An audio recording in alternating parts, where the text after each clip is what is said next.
Até recentemente, muito pouco era estudado sobre a história da África, normalmente reduzida à antiguidade aos egípcios. Porém, o crescimento do interesse e importância desse continente jogou luzes sobre a esquecida África subsaariana. Cercados por florestas, savanas, montanhas, o mar e o deserto, e convivendo com uma rica fauna, esses africanos viviam em pequenos reinos, muito parecidos com as cidades-estado da antiguidade.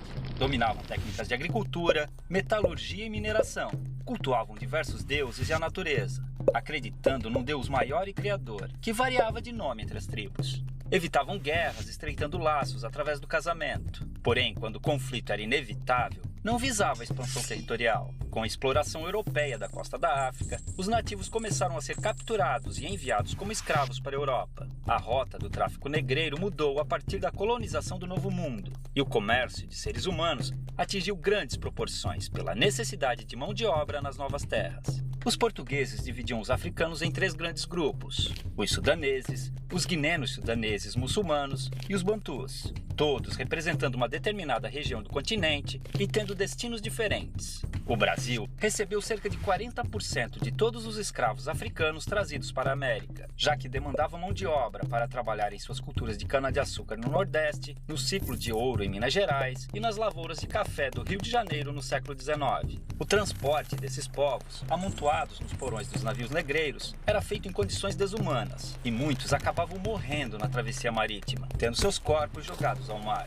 Já desembarcados, os escravos eram vendidos e conduzidos aos seus destinos nas fazendas, onde eram obrigados a trabalhar de sol a sol, com roupas e alimentação de péssima qualidade. Dormiam em habitações escuras e úmidas, as senzalas, e muitas vezes eram acorrentados para evitar fugas. Os castigos físicos eram comuns, e o mais usado era o açoite. Com o comércio constante de escravos, não havia preocupação em manter seu bem-estar, já que podiam ser facilmente substituídos por novos africanos, fazendo sua expectativa de vida no Brasil ser muito baixa. Eram proibidos de praticar sua religião e obrigados a adotar o catolicismo e a língua portuguesa.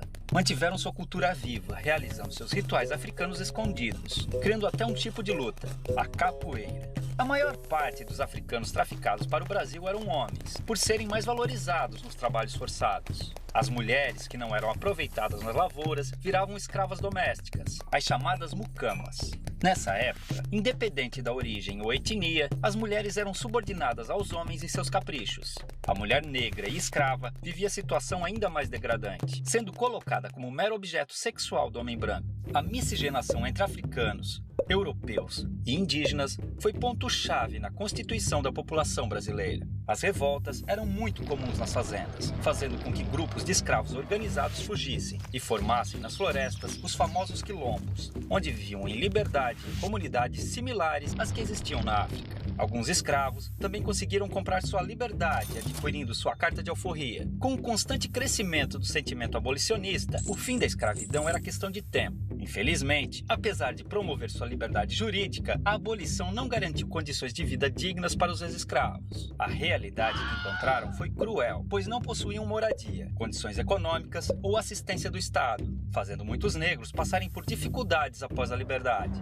O preconceito e a discriminação os impediram de encontrar trabalho nas cidades. Já nas lavouras, tinham sido substituídos pelos novos imigrantes livres europeus, a maioria italianos. A escravidão deixou cicatrizes profundas. Os negros vivem ainda hoje em condições inferiores aos brancos, devido ao grande processo de exclusão social. Tem menor escolaridade, menos qualificação, salários menores, menos representação na mídia e em entidades governamentais, além de menos cargos de chefia e liderança. É uma situação degradante, considerando a imensurável participação do negro na vida brasileira. Infelizmente, o pouco que se aprende nas escolas sobre a herança africana reduz o negro a estereótipos ligados a origens de musicalidades, como o samba, e ao trabalho braçal como escravo. Esse pensamento induz muitas ideias erradas ou incompletas sobre as populações negras. Há muito mais sobre essa superfície. Os africanos foram, sobretudo, fonte de informação para os portugueses, que não tinham conhecimento sobre cultivo e exploração de produtos produtos de regiões tropicais. Foi a tecnologia africana, com seu conhecimento agrícola aprimorado por milênios, além de suas técnicas de mineração, que tornou possíveis os principais ciclos econômicos do Brasil, como a cultura da cana-de-açúcar, a extração mineral e o cultivo do algodão e do café, gerando riqueza e transformando a geografia e a história do país, daquelas que conhecemos hoje. Estima-se que chegaram ao Brasil cerca de 5 milhões de africanos,